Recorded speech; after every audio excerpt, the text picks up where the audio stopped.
الولد اللي اغتصب البنت اللي عندها 13 سنة وفقع عينيها أو حاول يفقع عينيها عشان ما تشوفوش، امبارح خد إعدام. بس تعالوا احكي لكم بقى تفاصيل المحاكمة. بصوا الفجر بتاع الولد ده طلع ان دي مش اول حادثه ليه. قبل كده عمل كده في بنت برضه، والموضوع اتلم بجلسه عرفيه واتجوز البنت والحكايه خلصت على كده.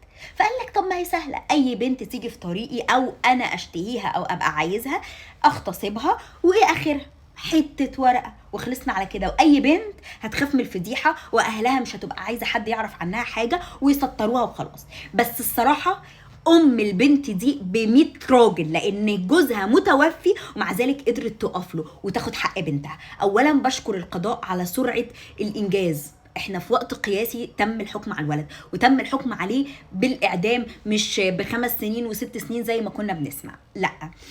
تاني حاجة بشكر كمان القاضي اللي وقف للولد كده كأنه أب قبل ما يكون قاضي. الولد ده قال له خلاص أنا اتجوزها، عرض على البنت الجواز، وكان ممكن ده يتم بقى، ست وحيدة وجوزها مش موجود، ممكن 100 واحد في البلد يجوا عليها ومعلش واتجوزها. القاضي وقف وقال له تتجوز مين؟ دي قاصر، دي 13 سنة، دي تحت السن القانوني، ملهاش جواز.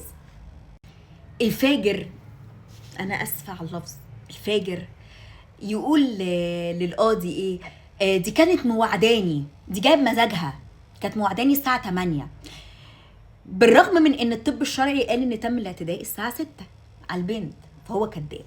نسي كمان حاجة، ان حتى لو البنت جايب مزاجها، وده مش حقيقي طبعا لانه الموضوع مفروغ منه، ما بنشككش في البنت اطلاقا، ولان انت اساسا حاولت انك تفقع عينيها عشان ما تشوفكش، فهي اكيد مش جايب مزاجها خالص.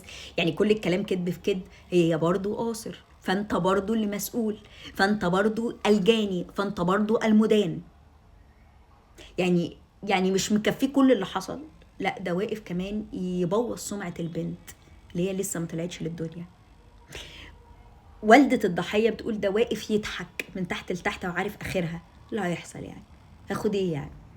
بس عندنا قضاء محترم، لو نكون شاكرين لو يتم انجاز كل القضايا اللي في الحتة دي بتاعت الاغتصاب والتحرش والكلام ده كله بسرعة وبعدل وبحزم، اكون شاكرة جدا، لانه هنقلل نسبة الجريمة بنسبة كبيرة قوي. لان اللي بيعملوا الجريمة دي ما بيكونوش اول مرة يعملوها، لا ده هم اعتادوا على الامر ولقوا انه ما حصلش عقاب فاعتادوا عليه، فما بيكونش ليهم ضحية واحدة، ده بيبقى ليهم ضحايا. شكرا جدا للقضاء المصري، ألف شكر، ألف شكر لروح الأبوة. قبل ما بتكونوا بتطبقوا روح القانون، انتوا بتطبقوا روح الأب.